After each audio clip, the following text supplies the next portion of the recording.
एहसान बड़े उस रब दे अज पाक मुहम्मद सब दे एहसान बड़े उस रब दे अज पाक मुहम्मद सब दे अज पाक मुहम्मद अज पाक मुहम्मद सब दे दर्द वड़ाया खोलना नहीं कायनात दिजानाया कुल कायनात दिजानाया पहले अरब शरीफ दे विच इस वक्त किसी ने प्रिंटिंग जो गलत तरगोर कर रहे हैं सही नहीं समझा लेकिन इमामत हुई उसके बाद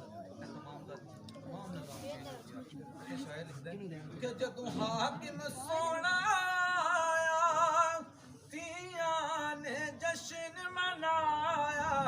जदों हाकिम सोना आया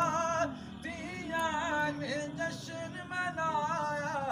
ओ तियां ने जश्न मनाया मान वधाण आया कुल कायनात दी जान आया कुल कायनात दी जान आया आमिना दे दर नबियां दा सुल्तान आया कुल कायनात दी जान आया कुल कायनात दी जान आया कुल कायनात